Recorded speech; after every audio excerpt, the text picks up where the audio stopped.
투데이 모닝콜입니다. 국정기획위가 지난주 검찰개혁 방안에 대해 발표했습니다. 구체적으로 어떤 방향으로 진행될지 검찰 출신 민주당 양문남 의원에게 이야기 들어보겠습니다. 어서 오십시오. 네, 안녕하세요.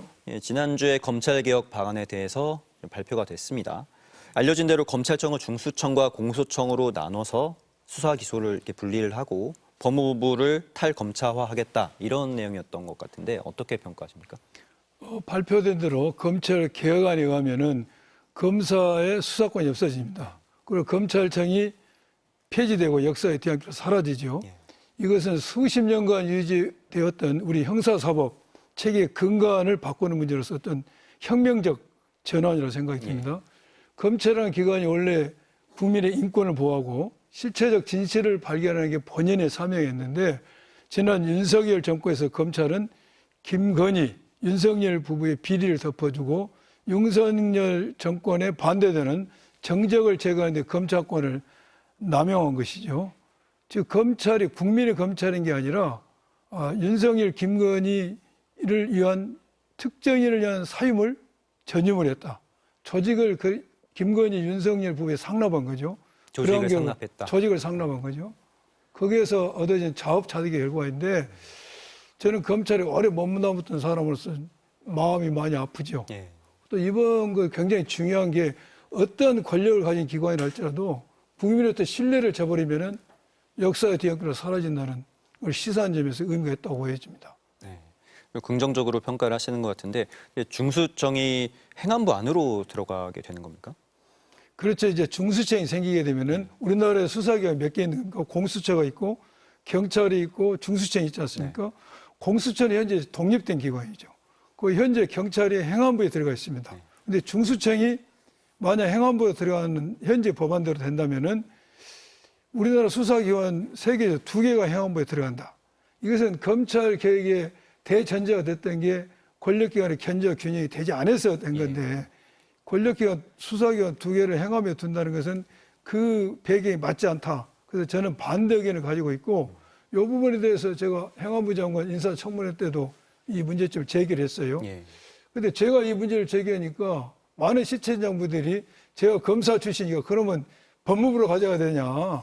그런데 저는 그런 생각은 아니에요. 어느 법무부에 둬야 된다든지 어디에 둬야 되는 것을 제가 선입관을 가지고 한 이야기가 아니고 두 기관을 행안부에 한 번에 주는 것은 견제와 균형이 원래 맞지 않다는 걸 제가 지적하고 있는 것이죠. 그럼 어떻게 돼야 된다고 보세요? 법무부로 가야 된다고 보세요? 아니면 또 대안이 있을까요? 저는 조금 전에 말씀드린 것처럼 내가 검사 출신에서 법무부로 가야 된다는 주장은 아니고 어찌됐든 중수청이 생기면 이걸 행안부에 두면 안 된다는 것이죠. 행안부가 아니면 어디든 다른 기관에 둬야지 행안부에 경찰도 두고 중수청을 둔다면 견제와 균형이 원래 맞지 않다. 민주당 입장에서는 지금 개혁 입법을 추석 전에 마무리하겠다 이런 계획을 가지고 계십니다. 그런데 개혁 입법만 한다고 되는 게 아니라 좀 이런 기관들이 생기기까지는 시간이 좀 걸리잖아요. 어느 정도 타임라인이 있습니까? 지금 민주당에서는 검찰개혁 4법에 대해서 대충 법안이 만들어졌어요. 그래서 법안을 통과시킨 것은 추석 전에 이거 가능할 법도 해요. 그러나 실제로 이런 변경된 법률에 따라서 기관이 생기고 실무가 이루어지는 데는 제가 볼 때는 한 1년 이상 기간이 필요할 것 같습니다. 1년 이상은? 1년 이상 이후의 기간이 필요할 것 같아요. 지금 특검 수사가 좀 속도를 내고 있잖아요. 윤석열 전 대통령 부부가 동시에 지금 구속이 돼 있습니다. 특검 수사 어떻게 평가하십니까? 지금 특검에 비해서 기존의 검찰 조직은 엄청난 방대한 조직이죠. 그리고 윤석열, 김건희 부부에 대해서 특히 김건희 씨에 대해서는 수사를 1년 이상 했습니다. 한 번도 포토라인에 세우지 못했어요. 한 번도 제대로 소환을 못했어요. 그리고 계속 무혐의를 했죠. 그런데 특검은 기존 검찰 조직에 비해서는 굉장히 소수의 인원이고 짧은 시간에 김건희 씨를 구속했고 윤석열을 구속했습니다. 이것은 뭘 이야기하냐. 그동안 기존 검찰이 수사를 제대로 안 했다는 것이고 특검은 수사를 잘하고 있다는 것이죠. 그래서 기존 검찰이 그동안 수사를 못한 것에 대해서 아마 그 책임으로부터 자유롭지 못할 것 같다는 생각이 들어요. 검찰 출신이시잖아요. 이런 검찰개혁 입법 그리고 이번 특검 수사 이런 거에 대해서 검찰 내부에서는 어떻게 반응하고 있나요? 제가 이제 많은 후배들하고 이 부분에 이야기를 나눴죠. 예. 후배들은 무조건 검찰 수사권을 있어야 된다 이래 이야기하는데 그것은 불가역적인 것이고 폐지된 것은 현재 검찰 내부의 구성원들도 검사가 수사 개시권을 갖는 것에 대해서는 다 포기한 것 같아요. 포기했는데 포기했다는 것이 동의를 한 건가요? 아니면 상황이 그렇다? 상황이 그러니까 상황이 그렇다. 어차피 우리가 수사권을 더 이상 가질 수 없다. 이런 부분을 다 그냥 수용, 동의라기보다는 그냥 수용하는 거죠. 그런데 문제는 그러면 검찰 수사권이 없어져서 검사가 직접 수사하지 못하면은 모든 수사기관에서 수사한 기록이 기소를 하는 검사한테 사건이 올 거 아닙니까? 예. 그럴 때 미진한 부분을 보완하는 문제. 보안 수사권. 보안 수사권에 대해서는 이제 검찰 조직 구성원들은 보안 수사권을 우리에게 줘야 되는 거 아니냐. 이런 문제를 제기하고 그걸 요구하고 있는데 보안 수사를 할 수 있는 권한은 제가 볼 때 4단계로 나눌 수가 있어요.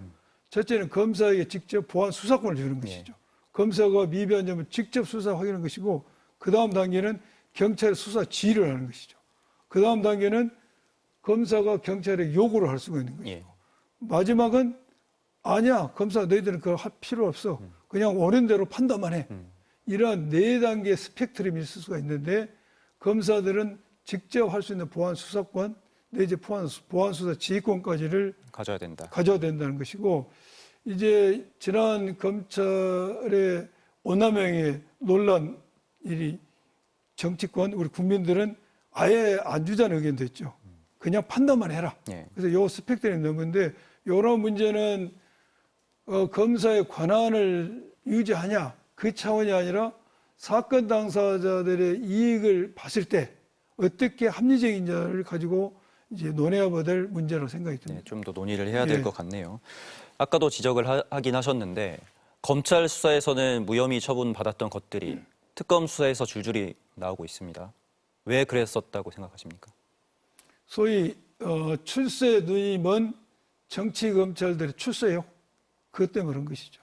내부에서 경험을 했던 바로는 출세욕에 있는 검사들 출세욕. 때문에 그런 것이다. 출세욕 때문에 이런 비참한 결론에 온 거죠. 지금 김건희 씨 같은 경우는 목걸이에 돌려줬다고 하잖아요. 이런 경우에는 돌려주면은 그 뇌물로 인정이 되는 건가요? 아니면 돌려줬으니까 뇌물죄는 금품을 받는 순간 범죄가 성립됩니다. 받는 순간 된다. 돌려준 것은 정상 참작 사유가 되는데 이 건은 정상 참작서도 안 돼. 왜 그러냐? 지난 2023년 12월경에 이 목걸이 문제가 파생이 돼가지고 여러 가지 문제가 돼서 김건희 특검법이 발효가 됐지 않습니까? 특검이 발효가 되니까 언젠가 본인이 수사를 받을 것 같은 느낌이 돼서 돌려준 거예요. 그래서 정작 참작 사유도 되지 않을 것이다. 이건 그대로 법대로 처벌받을 것이다. 그리고 지금 김건희 씨는 공무원이 아니기 때문에 알선수재 혐의로 지금 피의자 신분이 된 거잖아요. 그렇죠. 근데 그 뇌물이 적용이 되는 건가요? 지금까지는 뇌물 적용이 안 된 거잖아요. 김건희 씨는 아주 심플하게 생각하면 알선수재가 된 것이죠. 그렇죠. 그런데 김건희 씨가 뇌물이 되려면은 전 단계로 윤석열 피의자가 이 건에서 뇌물죄가 돼야 돼요. 네. 그러려면은 윤석열 피의자가 김건희 씨가 뭔가를 받았다는 걸 알아야 되고 또 김건희 씨로부터 부탁을 받고 이러한 지난번에 박정근 그게 이제 총리 비서실장으로 임명을 해야 되거든요. 2단계 써야 되고 또 하나는 어떤 이익 공동체가 돼야 되겠죠. 그래서 이런 부분에 있어서는 특검에서 면밀히 검토를 할 것이다. 이런 생각을 해봅니다. 윤석열 전 대통령이 지금 몸으로 거부를 하고 있잖아요. 특검 수사도 나오지 않고 있고 법원 출석도 하고 있지 않고 있는데 이제 특검이 어떻게 해야 할지 그리고 심지어 구치소에서는 CCTV도 공개할 수 없다라고 하고 있잖아요. 이 CCTV 어떻게 받아낼 수 있습니까? 지금 윤석열 피의자가 검찰 소환에 불응하고 있는 것은 있을 수가 없는 일입니다. 그것은 국민의 예의도 아니고 도저히 있을 수가 없는 일인데 이것을 원칙적으로 출석을 시켜야 되죠. 출석을 시켜야 되는데 그동안 구치소 측에서 대처가 약간 미온적이지 않습니까? 또 구치소가 이러한 대처가 미온적을 떠나서 어떤 수용자 면회 가는 규정도 어겼잖아요. 주말, 야간, 공휴일에도 면회를 시켰고 또 이러한 부분을 공개를 요구하는 CCTV에 대해서 국회의원들이 열람을 요구했지만 그걸 거부해서 있을 수 없는 일입니다. 그래서 이제 정보공개 청구를 했죠. 예. 그래서 이 부분은 정보공개 청구 받아들여지면은 공개가 될 것 같아요. 예. 공개가 될 것 같고 더 중요한 것은 윤석열 피의자를 면회면서 휴대폰 반입이 허용됐다는 거니까 이것은 제가 볼 때 직무를 잘못하는 거 그걸 떠나서 범죄도 될 수가 있다는 생각이 범죄행위다. 범죄까지 갈 수도 있는 문제입니다. 알겠습니다. 오늘 말씀은 여기까지 듣겠습니다. 고맙습니다. 예, 감사합니다.